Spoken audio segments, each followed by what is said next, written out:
intensify our campaign to destroy the terrorist group ISIL.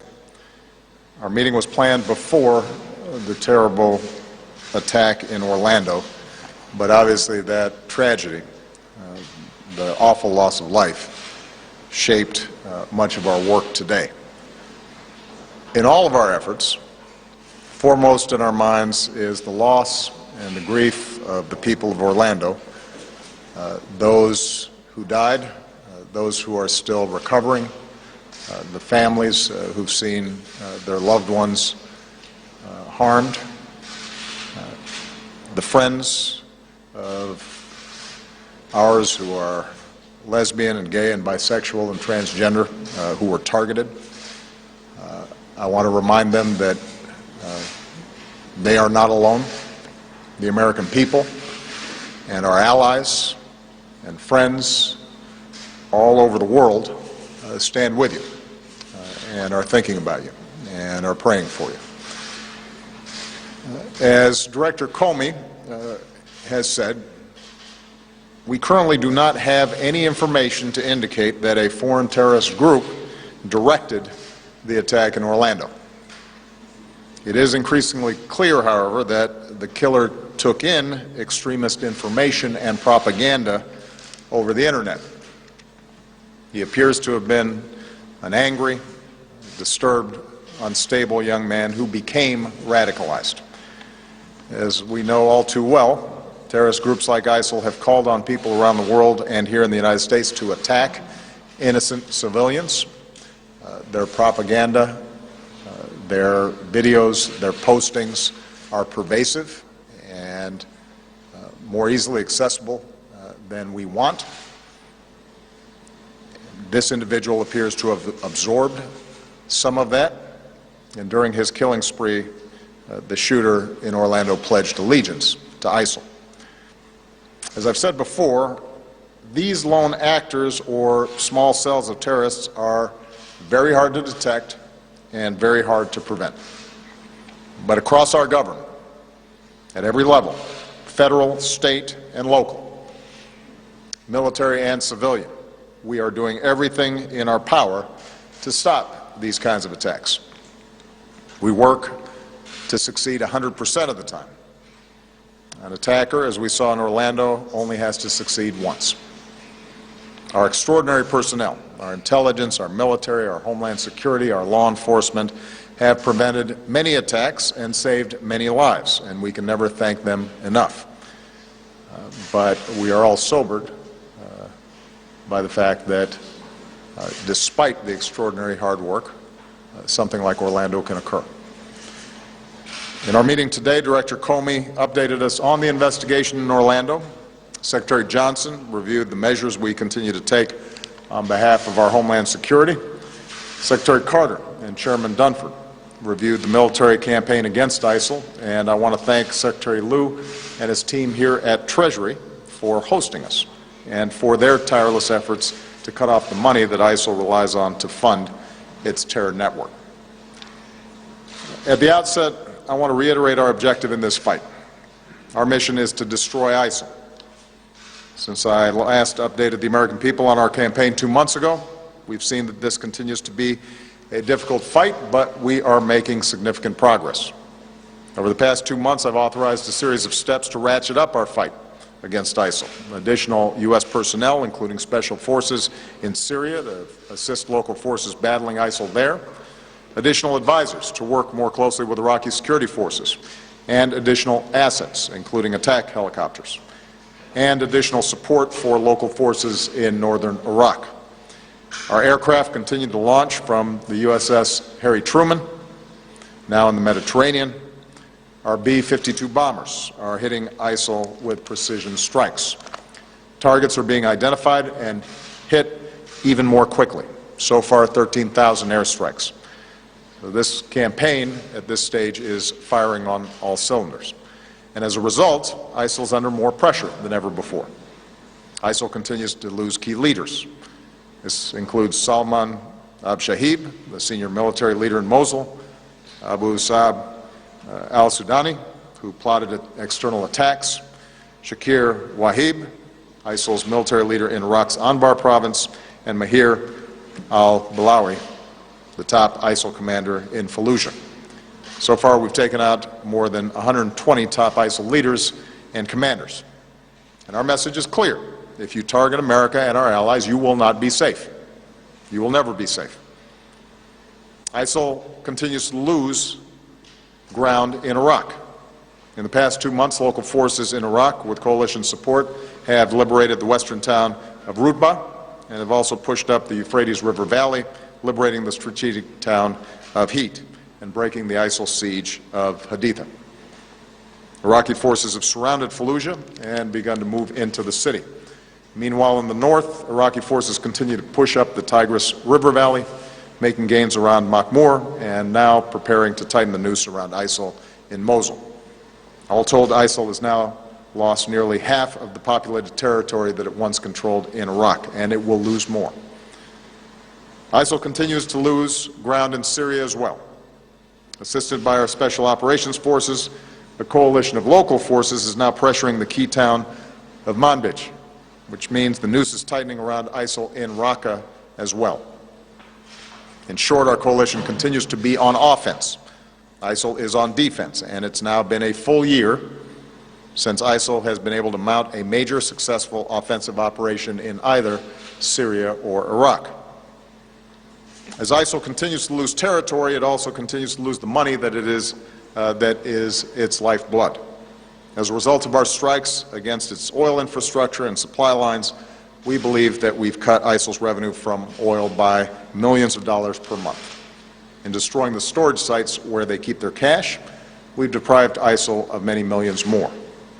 Thanks to the great work of Secretary Liu and many others here today, and working with nations and financial institutions around the world, ISIL is now effectively cut off from the international financial system. Cutting off ISIL's money may not be as dramatic as military strikes, but it is critically important, and we're seeing the results. ISIL's cash reserves are down. It has had to cut salaries for its fighters. It's resorting to more extortion of those trapped in its grip, and by ISIL's own admission, some of its own leaders have been caught stealing cash and gold. Once again, ISIL's true nature has been revealed. These are not religious warriors, they are thugs, and they are thieves. In continuing to push on this front, I want to mention that it is critical for our friends in the Senate to confirm Adam Szubin, my nominee for Undersecretary of Terrorism and Financial Intelligence. Adam has served in Democratic and Republican administrations. Everyone agrees he's eminently qualified. He has been working on these kinds of issues for years. It's now been more than a year since I nominated him. More than 420 days, and he still has not been given a full vote. There is no good reason for it. It is inexcusable. So it's time for the Senate to do its job, put our national security first, and have a vote on Adam Szubin that can lead our financial fight against ISIL and help keep our country safe. ISIL's ranks are shrinking as well. Their morale is sinking. As one defector said, ISIL is not bringing Islam to the world, and people need to know that. Thanks to international efforts, the flow of foreign fighters, including from America to Syria and Iraq, has plummeted. In fact, our intelligence community now assesses that the ranks of ISIL fighters has been reduced to the lowest levels in more than 2.5 years. Even as we continue to destroy ISIL militarily, we're addressing the larger forces that have allowed these terrorists to gain traction in parts of the world. With regard to Iraq, this means helping Iraqis stabilize liberated communities and promote inclusive governance so ISIL cannot return. With regard to Syria, it means our continued support for the fragile cessation of hostilities there. This cessation of hostilities has not stopped all or even most of the hardship on the Syrian people, the hardship on civilians. And the Assad regime has been the principal culprit in violating the cessation of hostilities. ISIL and al-Nusra, which is al-Qaeda's affiliate in Syria, also continue to terrorize Syrians. But as fragile and incomplete as the cessation is, it has saved lives and it has allowed the delivery of some life-saving aid to Syrians who are in desperate need. And as difficult as it is, we will continue to push for a political process that can end the civil war and result in a transition away from Assad. Beyond Syria and Iraq, ISIL is also losing ground in Libya. Forces of the Libyan unity government are going after ISIL in their stronghold in Sirte, and will continue to assist the new Libyan government as it works to secure its country. Lastly, here at home, if we really want to help law enforcement protect Americans from homegrown extremists, the kind of tragedies that occurred at San Bernardino and that now have occurred in Orlando, there is a meaningful way to do that. We have to make it harder for people who want to kill Americans to get their hands on weapons of war that let them kill dozens of innocents. It is absolutely true. We cannot prevent every tragedy.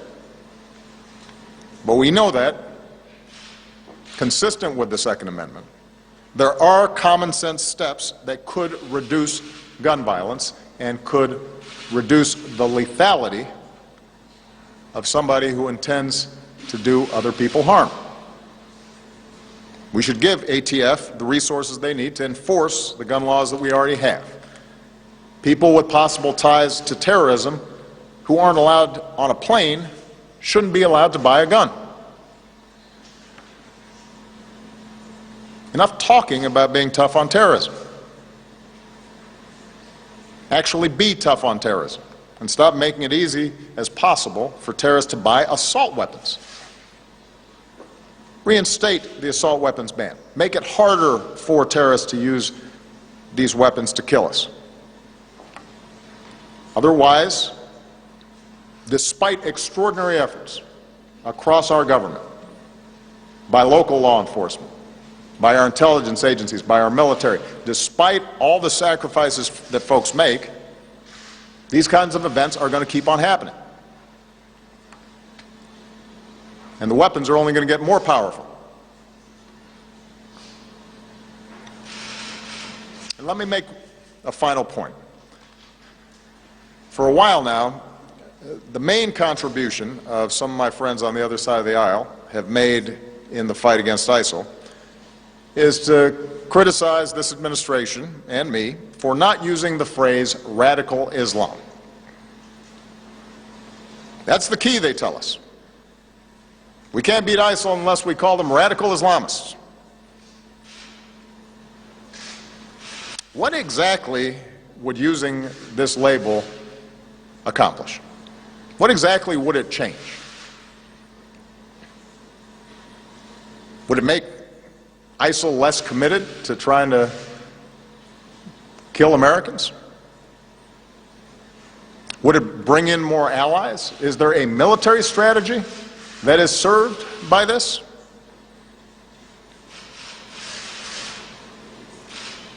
The answer is none of the above. Calling a threat by a different name does not make it go away. This is a political distraction.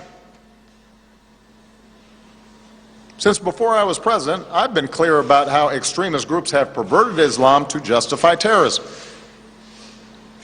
As president, I have repeatedly called on our Muslim friends and allies at home and around the world to work with us to reject this twisted interpretation of one of the world's great religions. There's not been a moment in my 7.5 years as president where we have not been able to pursue a strategy because we didn't use the label radical Islam. Not once has an advisor of mine said, man, if we really use that phrase, we're going to turn this whole thing around. Not once. So if someone seriously thinks that we don't know who we're fighting, if there's anyone out there who thinks we're confused about who our enemies are, that would come as a surprise to the thousands of terrorists who we've taken off the battlefield. If the implication is that those of us up here and the thousands of people around the country and around the world who are working to defeat ISIL aren't taking the fight seriously, that'd come as a surprise to those who've spent these last 7.5 years dismantling Al-Qaeda and the Fatah, for example, including the men and women in uniform who put their lives at risk, and the special forces that I ordered to get bin Laden and are now on the ground in Iraq and in Syria. They know full well who the enemy is. So do the intelligence and law enforcement officers who spend countless hours disrupting plots and protecting all Americans, including politicians who tweet and appear on cable news shows. They know who the nature of the enemy is. So there's no magic to the phrase radical Islam. It's a political talking point. It's not a strategy.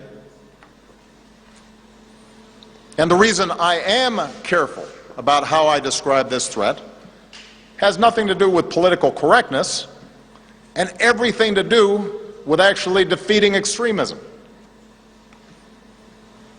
Groups like ISIL and Al-Qaeda want to make this war a war between Islam and America, or between Islam and the West. They want to claim that they are the true leaders of over 1 billion Muslims around the world who reject their crazy notions. They want us to validate them by implying that they speak for those 1 billion plus people, that they speak for Islam. That's their propaganda. That's how they recruit.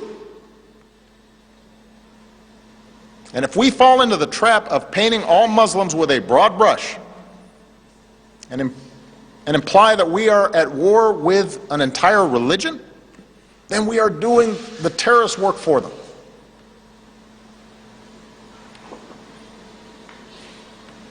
Now, up until this point, this argument about labels has mostly just been partisan rhetoric. And sadly, we've all become accustomed to that kind of partisanship, even when it involves the fight against these extremist groups. And that kind of yapping has not prevented folks across government from doing their jobs, from sacrificing and working really hard to protect the American people. But we are now seeing how dangerous this kind of mindset and this kind of thinking can be. We're starting to see where this kind of rhetoric and loose talk and sloppiness about who exactly we're fighting, where this can lead us. We now have proposals from the presumptive Republican nominee for President of the United States to bar all Muslims from emigrating to America. We hear language that singles out immigrants and suggests entire religious communities are complicit in violence. Where does this stop? The Orlando killer, one of the San Bernardino killers, the Fort Hood killer, they were all U.S. citizens. Are we going to start treating all Muslim Americans differently? Are we going to start subjecting them to special surveillance? Are we going to start discriminating against them because of their faith? We've heard these suggestions during the course of this campaign. Do Republican officials actually agree with this?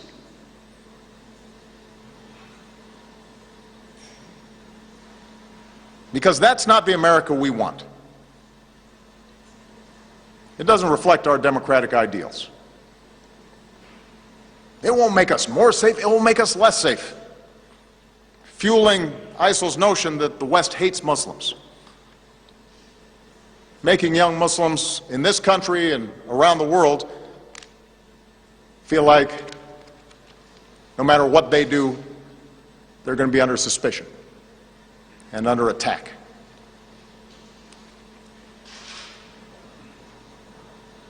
It makes Muslim Americans feel like their government is betraying them. It betrays the very values America stands for. We've gone through moments in our history before when we acted out of fear, and we came to regret it.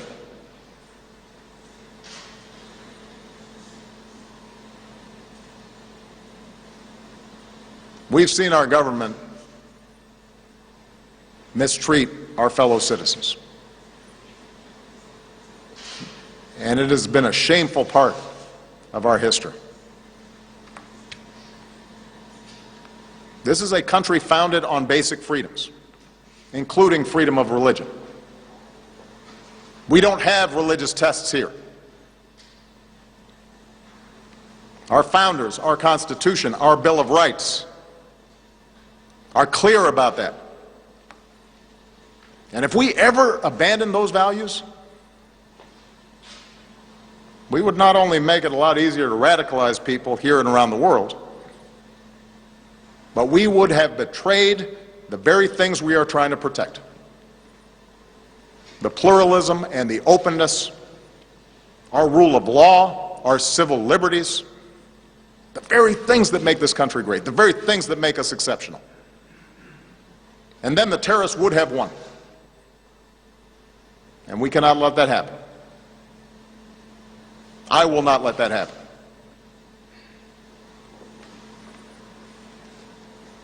You know, 2 weeks ago I was at the commencement ceremony at the Air Force Academy. And it could not have been more inspiring to see these young people stepping up, dedicated to serve and protect this country. And part of what was inspiring was the incredible diversity of these cadets.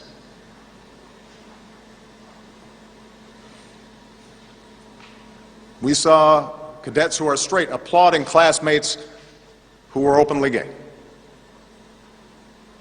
We saw cadets born here in America applauding classmates who were immigrants and loved this country so much they decided they wanted to be part of our armed forces. We saw cadets and families of all religions applaud cadets who are proud, patriotic Muslim Americans, serving their country in uniform, ready to lay their lives on the line to protect you and to protect me. We saw male cadets applauding for female classmates who can now serve in combat positions. That's the American military. That's America. One team, one nation. Those are the values that ISIL's trying to destroy. And we shouldn't help them do it. Our diversity and our respect for one another, our drawing on the talents of everybody in this country, our making sure that we are treating everybody fairly, that we're not judging people on the basis of what faith they are, or what race they are, or what ethnicity they are, or what their sexual orientation is.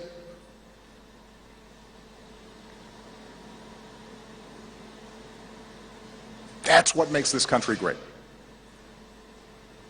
That's the spirit we see in Orlando. That's the unity and resolve that will allow us to defeat ISIL. That's what will preserve our values and our ideals that define us as Americans.